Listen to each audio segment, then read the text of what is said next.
Maudit la police! Que pouvait-il espérer? Un signalement physique détaillé. Une femme, d'une trentaine d'années peut-être, m'a agressé. Elle était affublée d'un chapeau et de lunettes noires. Essayez donc d'estimer son âge dans ces conditions. C'était le signalement le plus précis que je pouvais fournir. Je crains de ne pas m'exprimer avec une grande clarté. Permettez-moi de recommencer depuis le début. Peut-être que tout deviendra plus compréhensible. J'espère sincèrement qu'en relatant tout méticuleusement, je parviendrai à une once de compréhension. Le choc d'être attaqué sans provocation dans un lieu public était si étranger à tout ce que j'avais vécu auparavant que j'étais tout simplement incapable de l'assimiler.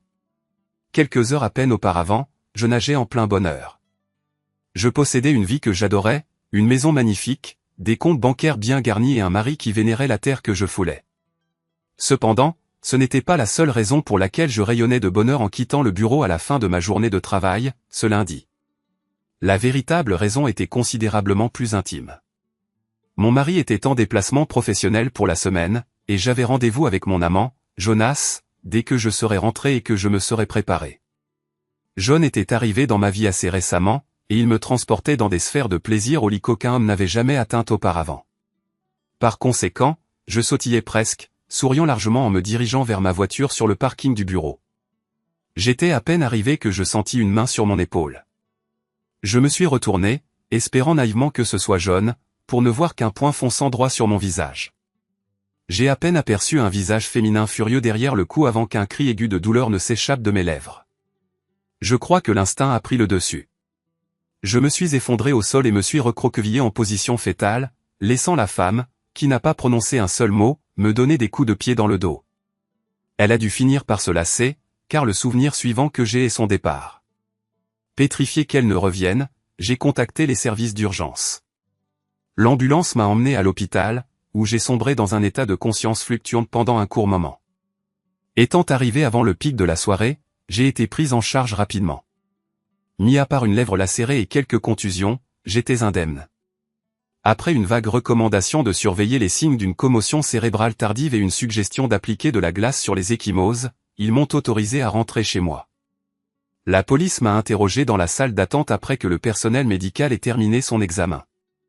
Cependant, avec seulement une description nébuleuse d'une femme mince, aux cheveux clairs, portant un chapeau et des lunettes noires, il y avait peu de chances d'appréhender cette folle.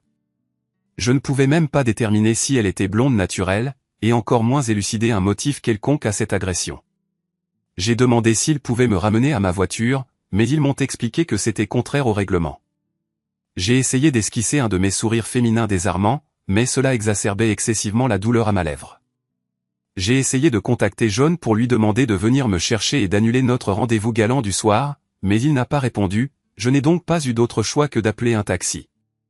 Ma nouvelle stratégie pour la soirée était d'ingurgiter un flacon d'antalgique, peut-être un peu de vodka, d'incorporer de la glace pour les ecchymoses et de me prélasser dans un long bain chaud jusqu'à ce qu'il soit temps de contacter mon mari après la fin de sa journée de travail. Il savait invariablement comment m'aider à comprendre les choses et à me faire rire quand je me sentais abattu. Après que je lui aurais raconté ce qui s'était passé, je n'aurais pas été étonné qu'il abandonne tout et fasse les 4 heures de route pour rentrer. J'avais toujours été sa priorité, je suppose. J'étais rentré à la maison depuis environ une demi-heure seulement. Le bain était rempli, et la glace refroidissait mon martini quand on a frappé à la porte. Pensant que c'était la livraison du restaurant chinois que j'avais commandé, j'ai ouvert. Quand j'ai repris conscience, je n'avais que des souvenirs vagues de ce qui s'était passé. J'ai tenté de me redresser, mais ma tête me lançait atrocement. La rabaissant, j'ai touché mon visage. Quelque chose de desséché y était incrusté. J'ai gratté légèrement et examiné la trace sous mon ongle. Du sang. Oh, non. Doucement, avec la plus grande prudence, j'ai palpé tout mon visage. Mes sourcils, mes pommettes et ma mâchoire semblaient indemnes. Mon nez me faisait mal, mais ne semblait pas cassé. J'ai silencieusement exprimé ma gratitude aux divinités que tout paraissait intact. Progressivement, j'ai tourné la tête. Il y avait également des éclaboussures de sang séché sur le sol. Quel que soit l'agresseur, il avait dû me frapper avec une force considérable.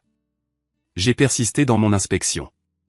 Il y avait une protubérance à l'arrière de ma tête et un point sensible, probablement là où elle avait heurté le sol lorsque j'étais tombé. Persévérant malgré la douleur, je me suis redressé. Ma tête a protesté avec véhémence. J'ai claqué la porte et, titubant, j'ai gagné le canapé où je me suis pratiquement effondré. Je crois avoir halluciné pendant un certain temps. Mon cerveau a convoqué des images qui ont clignoté dans mon esprit, entre des souvenirs et des séquences dignes d'un film. Il y avait indubitablement une femme, trapue, avec de longs cheveux noirs et des sourcils presque broussailleux. Le reste de son visage était dissimulé par un foulard. C'était tout ce que j'ai perçu, hormis une sorte de manche en bois ou de batte fonçant droit vers l'espace entre mes yeux. Je me suis réveillé complètement désorienté, toujours sur le canapé. L'horloge sur la cheminée indiquait 4h25 du matin, et ma tête cognait violemment. Chaque mouvement était comme une boule de bowling qui roulait dans mon crâne, cognant contre les parois. En titubant vers la cuisine, j'ai ressenti une vive douleur à l'aine.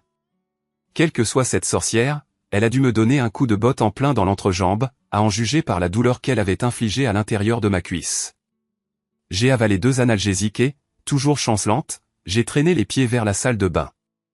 Le miroir de la salle de bain ne présentait pas un spectacle agréable, mais, quoi qu'elle m'ait frappé avec, ça n'avait pas fracturé mon nez. Cependant, ma joue était fendue, et j'avais un œil au beurre noir. Qui diable était cette femme? Et l'autre, plus tôt dans la journée? Pardon. Hier, même si j'étais employé comme agent immobilier, je ne pensais pas m'être fait d'ennemis. Qu'est-ce qui se passe, bon sang? J'ai envisagé d'appeler une autre ambulance, mais j'ai renoncé. Le médecin hier après-midi m'avait demandé de surveiller les signes d'une commotion cérébrale retardée pendant environ 8 heures. Plus de temps que ça s'était déjà écoulé depuis que j'avais été frappé la 2e fois. J'ai également envisagé de contacter la police, mais j'ai préféré ne pas le faire. Notre porte d'entrée n'était pas visible depuis le terrain de l'hôtel, et j'avais encore moins d'informations à leur fournir qu'avant. Tout de même, une femme qui m'agresse par hasard, c'est une chose, mais 2? C'était tout simplement bizarre. Malgré leur tardive, j'ai résolu de contacter Dave. Il saurait quelle ligne de conduite adopter. Oh, fichu Dave. Qu'a-t-il bien pu supposer quand il a essayé de me joindre hier soir, comme il le fait invariablement, et que je n'ai pas répondu? Il aurait essayé de me joindre par mon portable et par le téléphone fixe, puis il aurait probablement commencé à s'inquiéter de savoir où j'étais. J'espérais simplement qu'il ne lui était pas venu à l'esprit que je me faufilais dehors pendant son absence. J'avais toujours été incroyablement discrète concernant mes affaires. Ne serait-ce pas l'ironie du sort qu'un faux indice finisse par me trahir? Reprenant mon téléphone portable, j'ai vérifié le nombre d'appels manqués que j'avais de mon mari. Étrangement, il n'y en avait aucun. Décrochant le combiné du téléphone fixe, j'ai composé le code pour accéder à la liste des dernières activités. Le dernier appel manqué remontait à 3 jours. Quoi? Je ne me souvenais pas de la dernière fois que Dave ne m'avait pas parlé pendant son absence. En fait, cela faisait partie intégrante de mon protocole de sécurité de l'appeler généralement à sa chambre d'hôtel, en invoquant le prétendu danger d'utiliser un téléphone portable trop souvent juste avant de partir rejoindre mon amant dans un motel ou, dans de très rares cas, de l'inviter ici. Cela m'a rappelé que j'avais contacté John depuis mon téléphone portable l'après-midi précédent et que je n'avais pas encore supprimé l'enregistrement. Je n'étais pas assez folle pour enregistrer son numéro dans mes contacts, et sans trace, il n'y avait aucune preuve. Le téléphone contenait également quelques photos qui ne devraient jamais voir le jour, mais c'était le seul endroit où les stocker. Bien caché. J'avais également veillé à ce que le téléphone ne soit pas protégé par un simple mot de passe ou l'un de ces schémas de verrouillage, mais uniquement par mon empreinte digitale et un long code d'accès sécurisé. Dave pensait que c'était une exigence professionnelle de ne pas partager mon mot de passe. Les rares fois où il avait besoin d'utiliser mon téléphone, je le déverrouillais pour lui et ne le laissais jamais s'éloigner de ma vue. J'avais déterminé qu'il était plus sûr de conserver les photos sur mon téléphone, que je pouvais protéger, plutôt que sur un autre appareil qui pourrait être découvert. J'ai supprimé l'appel à John, laissé un message sur sa messagerie vocale, et j'ai remarqué qu'il n'avait pas non plus répondu à mon appel précédent. Il était étrange que Dave n'ait pas appelé malgré l'heure matinale. J'ai résolu de l'appeler. J'avais vraiment besoin d'entendre sa voix réconfortante. L'appel a été directement redirigé vers la messagerie vocale, ce qui était inhabituel. Peut-être avait-il égaré son chargeur, et la batterie était déchargée, ou quelque chose dans ce genre. Ce ne serait pas la première fois. À ce moment-là, il était plus de 5 heures du matin, et j'avais une visite prévue à 9 heures. Il était impossible de me présenter dans l'état où j'étais, alors j'ai appliqué plus de maquillage que d'habitude pour tout dissimuler. Après tout, je possédais tout un arsenal à ma disposition. Je suppose que je devrais m'expliquer. Vous voyez, pendant tout le lycée, j'étais tout à fait ordinaire. Vous avez croisé des filles comme moi, celles qui restaient sur la touche, observant tous les garçons dignes d'intérêt les ignorer pour courir après les filles athlétiques, populaires et éblouissantes. Malgré tout, j'éprouvais une certaine fierté à ne pas ressembler à ces autres filles banales qui s'exhibaient devant tout le monde, croyant à tort que l'attention sexuelle était synonyme de succès. J'étais encore vierge quand j'ai obtenu mon diplôme à 16 ans. Mes parents n'avaient jamais eu de grandes ambitions pour moi et m'ont volontiers soutenu pendant que je suivais une série de cours du soir pour obtenir divers diplômes administratifs, tout en travaillant à temps partiel comme serveuse. J'ai perdu ma virginité avec quelqu'un que j'ai réalisé, bien trop tard, être un prédateur intelligent. Je l'ai compris le lendemain matin, après une rencontre rapide et maladroite qui ne pouvait être qualifiée de sexe que dans sa chambre d'hôtel. Il m'a demandé de partir juste après. J'ai balayé ça comme une expérience et je me suis dit que ça avait fait de moi une experte pour repérer les prédateurs. Ce n'était pas le cas. Mes 2 rencontres sexuelles suivantes se sont terminées de manière tout aussi désastreuse. Celle d'après, c'était avec un type qui avait encore moins d'expérience que moi à cette époque. C'est moi qui l'ai largué après la première nuit, et c'est ainsi que j'ai dérivé dans la vie jusqu'à mes 20 ans. C'est à ce moment-là que Dave est apparu dans ma vie. Dave, un étudiant d'1 an de plus que moi, ressemblait à mon pendant masculin. Bien que grand et mince, il était sinon tout à fait ordinaire. Nos conversations ont commencé au restaurant où j'étais employé. Il y avait accompagné plusieurs clients pour un déjeuner.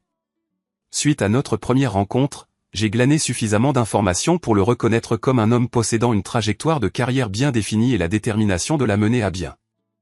J'ai accepté son invitation à une soirée, et comme le dit l'adage, le reste appartient à l'histoire.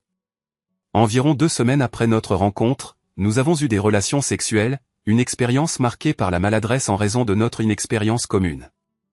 Néanmoins, nous avons tous les deux fait preuve d'une volonté d'apprendre, en nous utilisant mutuellement comme instrument de cette éducation. Si l'on me demandait de décrire mon existence 12 mois avant mon 21e anniversaire, je l'aurais qualifiée de satisfaisante. J'étais en couple avec un petit ami incontestablement ambitieux, motivé et visiblement épris de moi. Nous n'avons jamais été invités à des événements mondains, bien qu'aucun de nous n'accorde une grande importance à ce genre de choses. Nous cohabitions dans un appartement, et je me suis inscrite à des cours d'immobilier, dont les frais étaient couverts par Dave. À l'approche de mon anniversaire important, Dave a célébré sa première prime substantielle en m'en attribuant une partie. Il y avait une voiture exclusivement à mon usage, un bon d'achat pour 2 jours avec une conseillère en beauté personnelle et une bague de fiançailles en diamant d'une taille qui dépassait mes rêves les plus fous. J'ai répondu par l'affirmative au moment précis, j'ai pris place au volant de ma nouvelle voiture et j'ai relégué le bon d'achat à la périphérie. Que je regrette de ne pas avoir simplement détruit ce maudit bon. Peut-être aurais-je alors un mari dont le téléphone ne serait pas perpétuellement éteint, et un visage non marqué par des contusions. Dave m'avait rappelé plusieurs fois l'existence du bon d'achat, mais j'étais entièrement absorbé par la planification d'un mariage modeste, aucun de nous n'avait un cercle de connaissances étendu. Finalement, j'ai décidé de l'utiliser comme un petit plaisir personnel, un moyen de me détendre avant le grand événement. C'est alors que j'ai découvert le véritable objectif du bon d'achat. Il m'offrait 2 jours avec Caroline, une femme élégante d'une trentaine d'années qui, bien que je sois incapable d'en articuler la source précise, possédait une aptitude extraordinaire à exprimer la féminité. Notre première destination a été le salon de coiffure, où l'on m'a persuadé de subir une transformation complète, une perspective qui, je dois l'avouer, m'a rempli d'appréhension. Le reste de cette première journée a été consacré au shopping. Caroline m'a éloigné de mes enseignes vestimentaires habituelles, me guidant plutôt vers le quartier le plus exclusif de la ville. Autant dire que, en fin d'après-midi, Caroline a jugé nécessaire d'utiliser mon téléphone pour demander à Dave de réapprovisionner les fonds sur ma carte de crédit. À la fin de la journée, j'ai contemplé ma nouvelle coiffure et ma nouvelle tenue dans le miroir et j'ai failli téléphoner à Caroline pour lui dire de ne pas se donner la peine de revenir le lendemain. La coiffure et la tenue étaient dignes d'une vraie beauté. Oh, pourquoi n'ai-je pas écouté cette impulsion? Le lendemain, nous nous sommes retrouvés au salon. À 8 heures du matin, je me faisais dorloter avec une pédicure, une manucure, un soin du visage et un massage du cuir chevelu. Par la suite, on m'a présenté Colin. Colin, à en croire ses dires, était plus divertissant qu'une troupe de singeais, si l'on en croyait ses affirmations, avait déjà travaillé comme maquilleur pour plusieurs célébrités plutôt connues. Pendant les 2 heures qui suivirent, Caroline et lui utilisèrent mon visage comme une toile, peignant, sculptant, taillant et illuminant.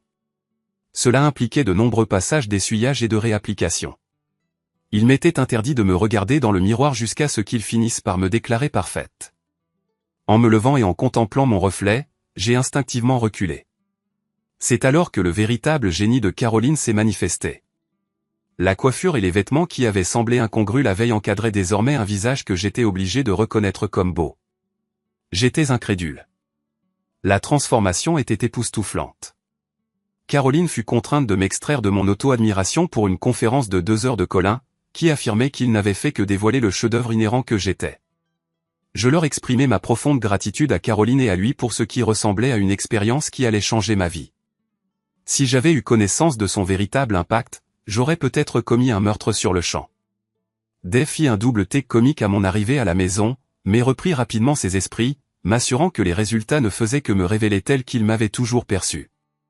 Cette nuit-là fut la plus passionnée que nous ayons jamais partagée au lit, et 3 jours plus tard, nous étions mariés.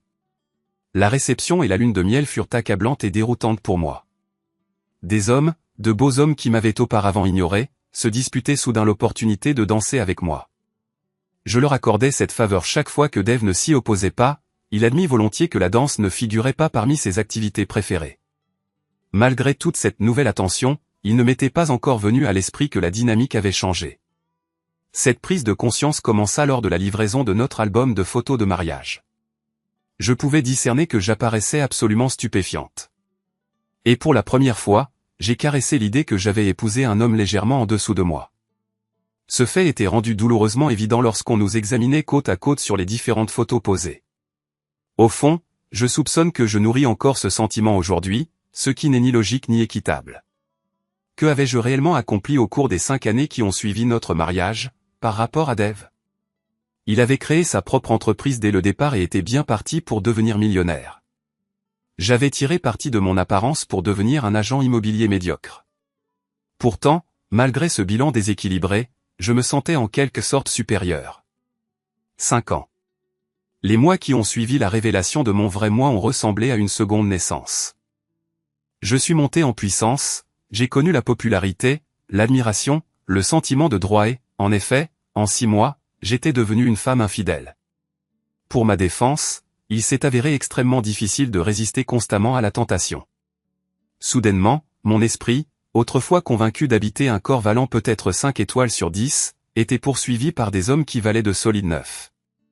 Il a fallu se réveiller à côté du 3e de ces hommes pour reconnaître qu'ils étaient simplement des versions plus esthétiques du prédateur qui avait revendiqué ma virginité. À partir de ce moment-là, j'ai véritablement pris le contrôle du choix de mes amants. Ainsi, en contemplant mon visage meurtri à l'instant présent, je me préparais à appliquer une généreuse couche de correcteur et de fond de teint.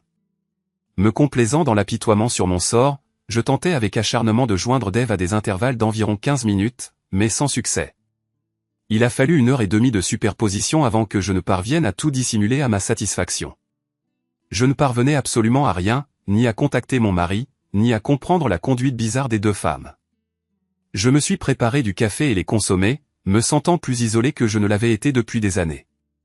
Je n'avais jamais trouvé facile de nouer des amitiés avec d'autres femmes, et Dave restant injoignable, j'étais totalement isolé pendant mon heure la plus sombre. À 1 heure de l'échéance, j'ai envoyé un message à John, lui demandant de me téléphoner dès que possible, puis j'ai regardé des inepties insignifiantes sur cet appareil idiot jusqu'à l'heure de partir pour le bureau.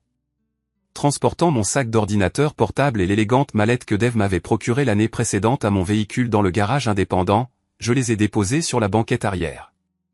Après avoir verrouillé la porte, je me suis tourné vers le côté conducteur. Je n'ai aucune compréhension de son point d'origine. Tout ce que je sais, c'est qu'elle était positionnée directement devant moi à l'instant où je me suis détourné de la porte arrière de la voiture. Je ne peux que supposer qu'elle devait être cachée derrière le mur extérieur du garage ou à proximité lorsque je suis rentré. La séquence des événements s'est déroulée avec une telle rapidité qu'il s'est avéré difficile de se la rappeler une fois qu'elle s'était achevée. Je me souviens m'être effondré au sol et avoir perçu le pied de quelqu'un piétinant mes mains, que j'avais instinctivement levé pour protéger mon visage. Les coups ont fini par cesser, et je me suis enfui vers la maison. La sauvagerie de l'agression était absolument effroyable, et mon visage me brûlait intensément. Un bref instant, je me suis appuyé contre la porte avant de tituber dans la salle de bain du rez-de-chaussée. Le miroir révéla 3 longues égratignures sur ma joue gauche et 2 sur ma droite, infligées de manière indubitable par des ongles griffants. Ma main droite et mon avant-bras pulsaient, mais heureusement, aucun os n'était fracturé. J'ai rappelé la police, puis Dave et John, en attendant l'arrivée des agents. Personne n'a répondu. Je me suis senti complètement seul. Peu après 9 heures, quelqu'un du bureau a téléphoné pour savoir pourquoi j'avais abandonné un client, et ne s'est calmé que très légèrement lorsque je l'ai informé que j'avais été agressé. Travaillant dans le secteur de l'immobilier, ils ont manifestement présumé que je fabriquais ou exagérais l'étendue de mes blessures. Comme je l'avais anticipé, la police s'est avérée d'une utilité limitée. En effet, j'ai eu l'impression distincte que, compte tenu du meurtre de la veille et de 2 vols à main armée, je leur faisais perdre leur temps avec des descriptions nébuleuses d'une autre femme de taille moyenne aux cheveux roux ou châtains qui pouvait être naturelle ou teint. Il s'était avéré ardu de le déterminer, étant donné que la majeure partie était dissimulée sous une casquette de baseball.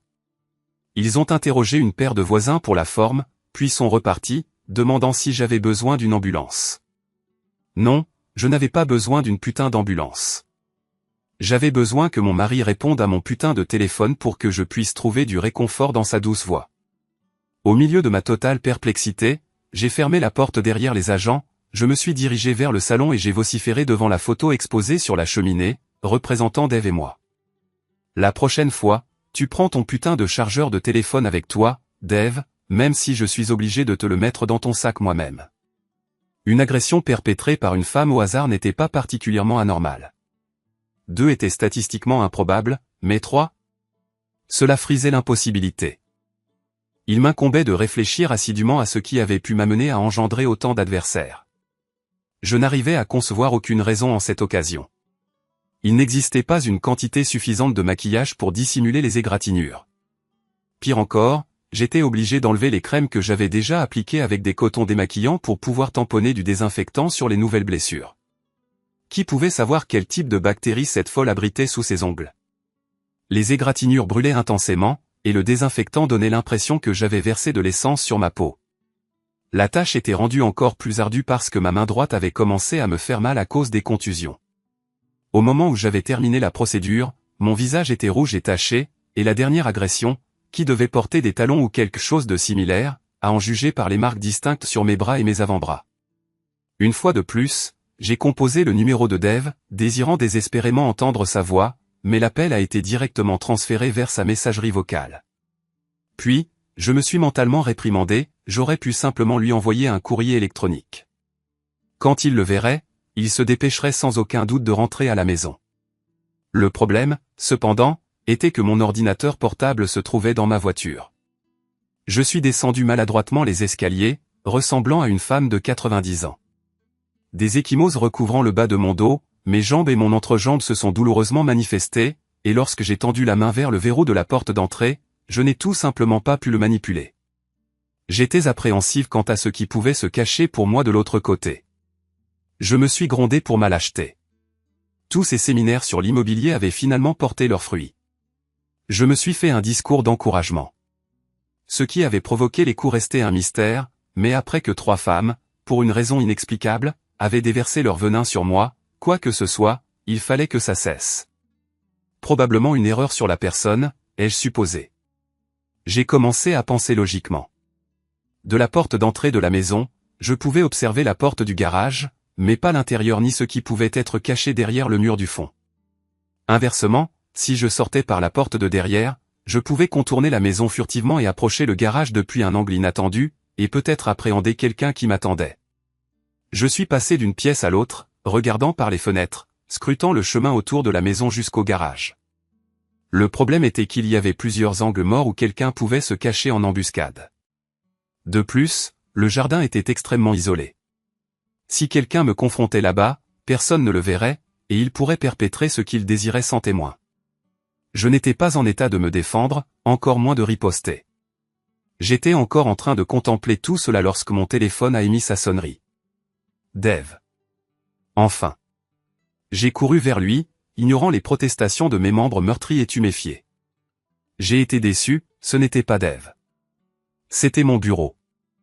Ils avaient réussi à apaiser ma cliente et avaient organisé une rencontre pour moi dans un hôtel dans 30 minutes. Mes excuses concernant mes blessures furent complètement ignorées.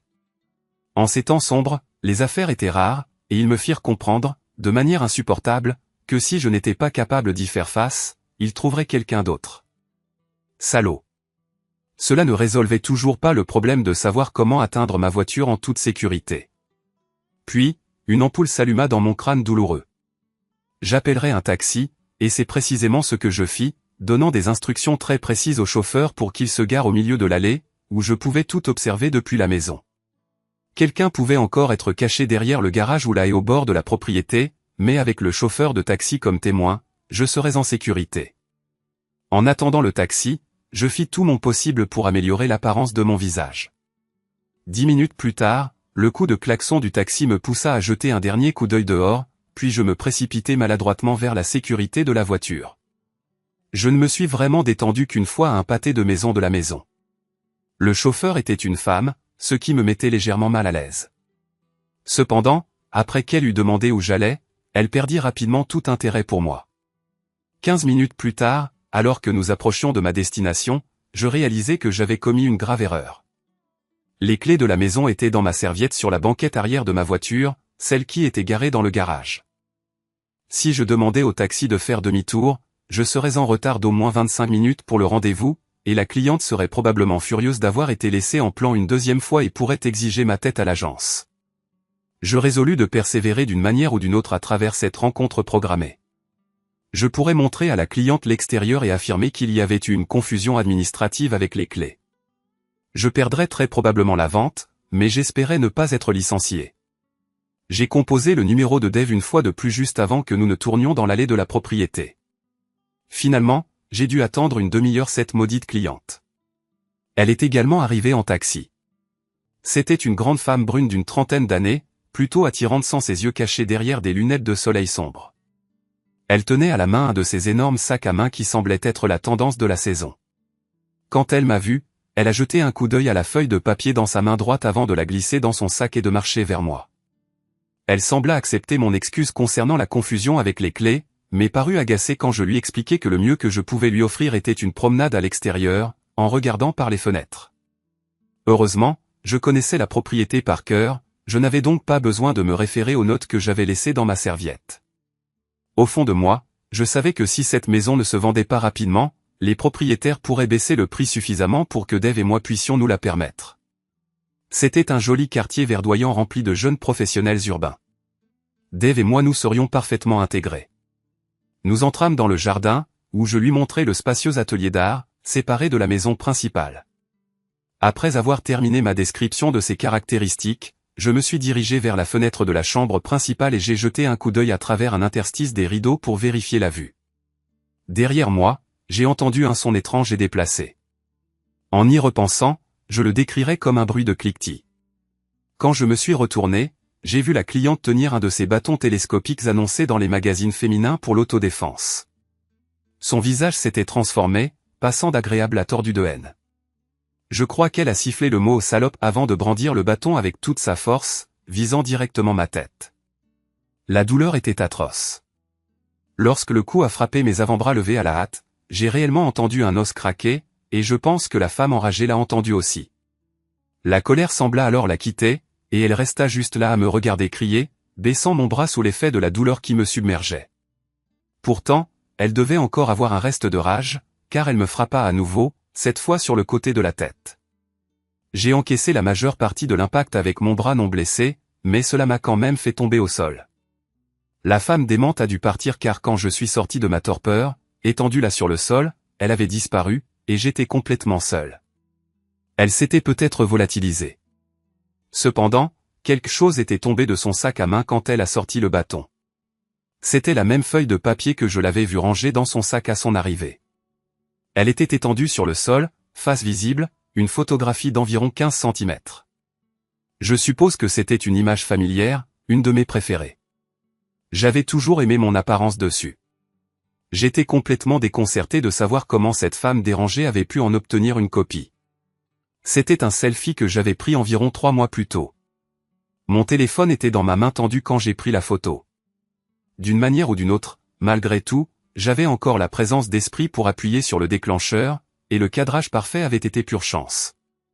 À l'époque, j'étais à genoux et sur les coudes, mon corps incliné vers le haut. Le visage de John était parfaitement visible derrière moi, rayonnant de bonheur. C'était la photo parfaite, capturée au moment idéal, et depuis lors, elle m'avait procuré une grande satisfaction personnelle.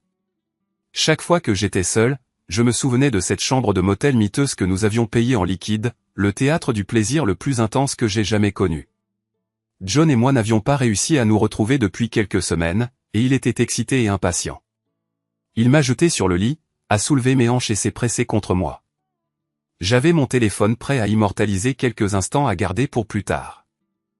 Comme cela arrivait souvent, je pense qu'il a commis une véritable erreur quand, dans son impatience, il s'est enfoncé au mauvais endroit et que j'ai crié par-dessus mon épaule, « Pas là !» Je m'attendais à ce qu'il se retire et ajuste sa position. Au début, la douleur m'a fait hurler comme un cochon qu'on égorge et j'ai essayé de m'éloigner en rampant, mais ses mains ont fermement agrippé mes hanches.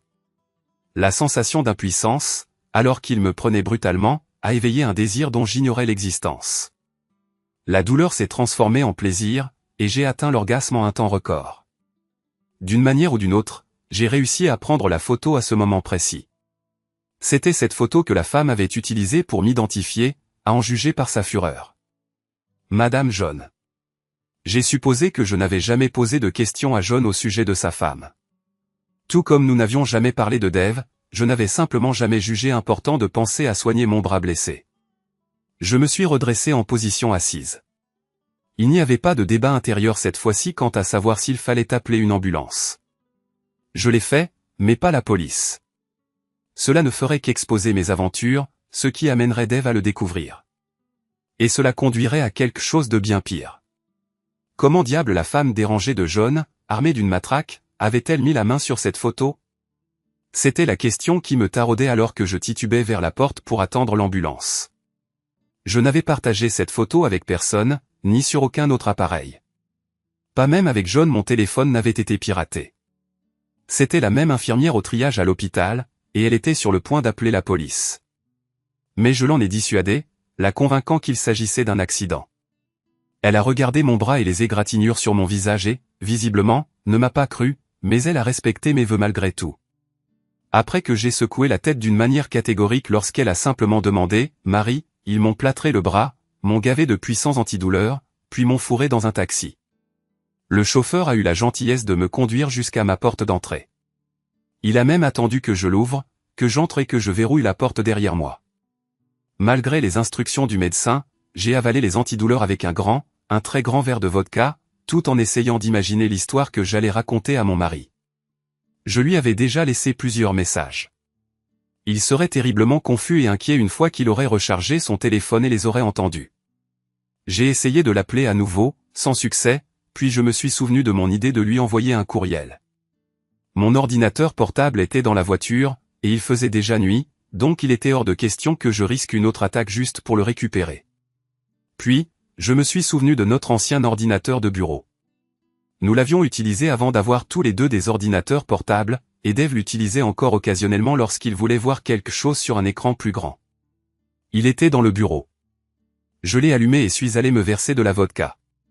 Quand je suis revenu, de petits sabliers tournaient à l'écran avec le mot « synchronisation » en dessous. Synchronisation de quoi, exactement? J'avais répondu à l'appel de la nature, ce qui avait pris beaucoup de temps. Avez-vous déjà essayé d'ouvrir votre pantalon avec un bras immobilisé dans une écharpe?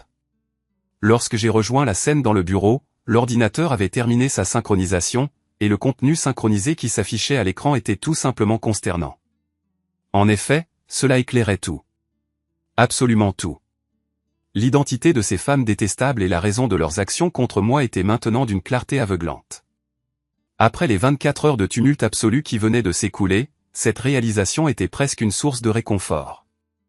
Cependant, les images qui s'affichaient sur l'écran de veille de notre vieil ordinateur de maison ont révélé bien plus que je n'aurais pu l'imaginer. Il est devenu atrocement évident pourquoi, pour la première fois depuis ce qui me semblait une éternité, mon mari avait négligé de me contacter pendant son voyage d'affaires, pourquoi il n'avait accusé réception d'aucun de mes appels, et pourquoi il ne le ferait probablement plus jamais. Comme j'avais été prétentieuse. Une adultère qui avait probablement irrémédiablement compromis le reste de son existence. J'ai à peine réussi à atteindre les toilettes avant de succomber à une violente crise de vomissement.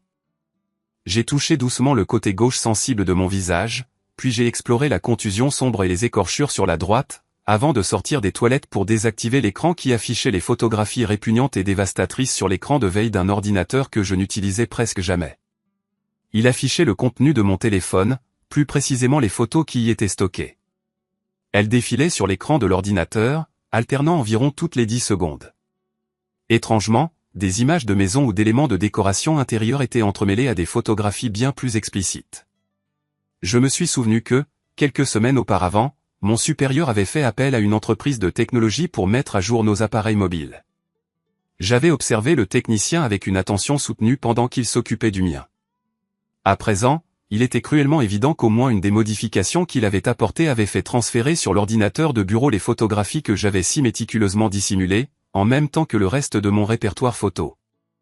Et si le vieil ordinateur de bureau pouvait y accéder, alors oh non. L'ordinateur portable de Dave était bien plus moderne que cette antiquité. Une vague d'angoisse m'a envahi en imaginant Dave parcourant une centaine de photos de trophées ou des images destinées uniquement à ma jouissance privée. Mes photographies et divers hommes dans des poses variées. Maudit soit, s'il devait voir ma deuxième vidéo préférée, celle que Paul avait filmée sur mon téléphone où je regarde la caméra en étant agenouillé à ses pieds. Je pouvais parfaitement imaginer David identifiant les visages de mes amants à partir de ces photos, les imprimant, les transportant à mon bureau et recoupant les visages avec les noms dans leur dossier, avec l'aide de notre secrétaire, qui avait toujours eu un faible pour lui. Malheureusement, oui, je pouvais l'imaginer. Les noms menant aux adresses et aux épouses. Des épouses qui avaient vu ces photographies. Des épouses qui, dans mon cas particulier, avaient administré les coups, les griffures et les contusions. Après un nouvel appel sans réponse au téléphone de mon mari, j'ai eu du mal à monter les escaliers pour inspecter sa garde-robe. Mais ce que j'ai observé n'a fait qu'intensifier mon désespoir. Puis, négligeant l'affreuse photographie toujours configurée comme écran de veille du vieil ordinateur, j'ai réactivé le moniteur, je me suis connecté à notre compte bancaire en ligne et j'ai observé quelques chiffres minuscules là où des chiffres substantiels avaient résidé auparavant. Mon menton s'est affaissé sur ma poitrine. La réalisation de ce que j'étais devenu, une adultère choyée, hypocrite et privilégiée, m'a frappé avec une force considérable. Le coup a été aussi atroce que toutes mes blessures physiques réunies. Travaillant avec l'immobilier commercial et résidentiel, je n'avais jamais manqué de clients masculins parmi lesquels choisir, et j'avais fait ma sélection. Au début, je faisais preuve d'une extrême prudence avec mes amants. À l'époque, j'adhérais à une règle stricte, pas de photographie, pas de vidéo, pas de traces d'aucune sorte. Oh, j'ai commis quelques erreurs en cours de route. Un homme a failli me démasquer lorsqu'il a exprimé le désir de prolonger l'affaire, longtemps après, selon moi, qu'elle ait épuisé son cours. C'est à ce moment-là que j'ai résolu de me limiter aux hommes mariés. Des hommes qui, comme moi, avaient quelque chose à perdre. Cependant, je me suis détendu et j'ai modéré certaines de mes règles une fois qu'il est devenu évident que Dave me faisait une confiance totale. Erreur. Erreur significative. Colossale. J'aurais dû m'en tenir à ma directive de ne pas prendre de photos. Je me suis mentalement réprimandé pour mon arrogance pure et simple, me demandant comment j'avais pu permettre que cela se produise. J'étais devenu la fille populaire que j'avais autrefois aspiré à être au collège, et d'une manière ou d'une autre, je me sentais obligé de démontrer cette popularité en ayant des relations sexuelles avec tous les hommes attirants que je rencontrais. Mon arrogance résidait dans la conviction que mon mariage survivrait d'une manière ou d'une autre à la révélation de mon véritable caractère. Oui, je n'étais pas si naïf au point de croire que Dave ne découvrirait jamais mes aventures. Mais j'avais depuis longtemps conçu une stratégie pour cette éventualité ou une stratégie dont j'étais convaincu que Dave l'adopterait. Après tout, il ne trouverait jamais un remplaçant approchant de mon calibre.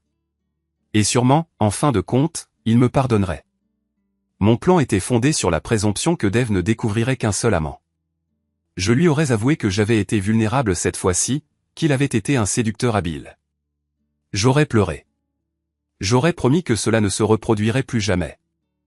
Et puis, je l'aurais supplié de me rejoindre au lit et de me permettre de lui transmettre tout ce que j'avais glané, tout ce que j'avais gardé confidentiel. Mes pensées s'égaraient. Peut-être n'était-ce qu'un mécanisme de survie de ma part, un moyen de différer la réalisation inévitable que Dave n'allait pas me pardonner. Il ne m'avait pas appréhendé en flagrant délit avec un autre homme, déclenchant ma réponse bien répétée. Comment aurais-je pu prévoir qu'il m'appréhenderait dans le cyberespace avec des douzaines de mes amants simultanément? Et puis, couverte de bleu, j'ai crié. Fuck nu af, idiotkat. Altså, jeg er så træt af dig. Hader katte, seriøst. Det er legit, de er virkelig godt codet i det her spil, for de er lige så irriterende i spillet, som de er i virkeligheden. Nej, ikke alt det der nu. Jo, det mener jeg sgu. Jeg synes godt, det er jo sagt. Jeg er sgu ligeglad. Har I noget mad? Fordi jeg har legit 0 mad nu. Ja. Don't take, tak for det, Mu. Katte er nice, siger 11, mener du? Jeg er ikke enig, Olga. Det er jeg sgu ikke. Kan vi ikke bare dræbe en hest, og så tage noget mad for den? De dropper ikke mad. Det kan vi satme ikke, nej. De dropper heller ikke mad. Shit. Fuck. Okay, hvad vil vi lave herovre? Det hammer. En madfarm. Det er fandme i orden. Hvorfor virker det her ikke nu? Det der shift noget. The fuck? Hvad sker der? Er den bugged? Troelsy, vi har 17 stacks mursten, hvis der. Shit, Har du en mand. Så OF? skal Ja, du det sgu har jeg nok med et bygges. udopstegn OF. Og vi har mere, Tak for at spørge. sten over K. Vi har gang i alle vores forændelses over. Det Okay, kører jeg skal bare lige have noget mad, og så er jeg... Ja, klar. Hallo? Du skal sgu da ikke ødelægge hegnet. Hallo? Kan vi ikke sætte en gate i dag i stedet for? Husk kolon, hvad mener du? KS. Ødelægger hegnet. KS. Helvede KS. Ja. Så er det KS en farm, jeg er i gang med at lave til dig nu. Men jeg får jo ikke halmballer af det der pis. Jamen, du laver jo selv halmballer jo af det her. Nå. Har I mad? Har I mad? Nej, det er det, jeg er i gang med at lave. Jeg forstår ikke Okay, helt, hvorfor hallo, der ikke nogen, der tog jobbet af den her. Hallo, Troelsy, Ja. Troelsy. Kom. Nej. Ej, hvor er det irriterende med den Der der... er sgu ikke plads. Jeg skal bruge flere af dem der. Hvordan kan jeg sådan noget?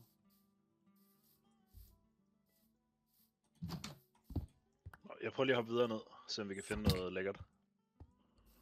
Jeg har også fået Føler redstone. Mo hygger Det er sig. også dit. Ja, det føler jeg også. Han sad ellers og flamede det før. Jeg havde det på mig, men jeg bruger det ikke. Stop nu med at fucking request BFL. Jeg banner legit snart alle sange fra ham. Jeg gider ikke høre mere lort. Du er med BFL i svømmehal. Hold nu fucking kæft, mand. Altså, nu tildager jeg sgu snart. Så vi har fundet en, du havde mere end guld i mund. Ja, det er altså, holy shit. Skal vi lige sove?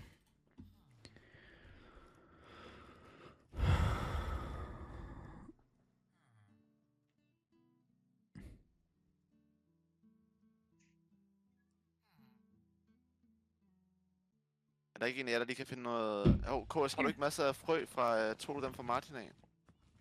Nej, jeg kan gå og gøre det lige om 2 sekunder. Jeg skulle lige sove. Det var det, Martin bedte mig om. Ja, tak, KS.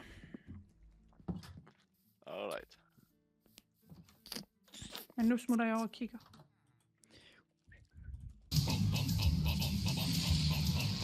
What? Panu med follow lige nu. Tak for det, Panu. Længe ventet.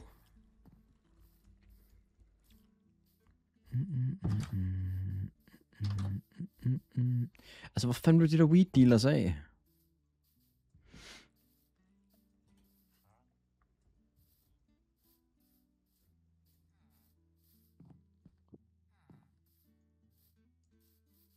Jeg skal lige hen og høre det der. Altså, jeg forstår ikke noget. Panolinus. Ja, tak, Pano. Her, tag den der. Altså, legit, jeg har ingen weed dealers. Hvorfor Hvor er det larmer hen? er de henne, mand? Hvorfor har ham der det der overhovedet, altså? Hold da op, det skulle jeg tage, der er. Kan vi få et fit check på Martin-fan? Hvad? Det er ikke bare lige her. Skal jeg bruge plug? Nej, jeg skal bare bruge ham herinde til at fatte noget. Som om han ikke gider det. Jeg ved ikke engang, altså, hvor fanden er alle villagersne gået hen? De er væk.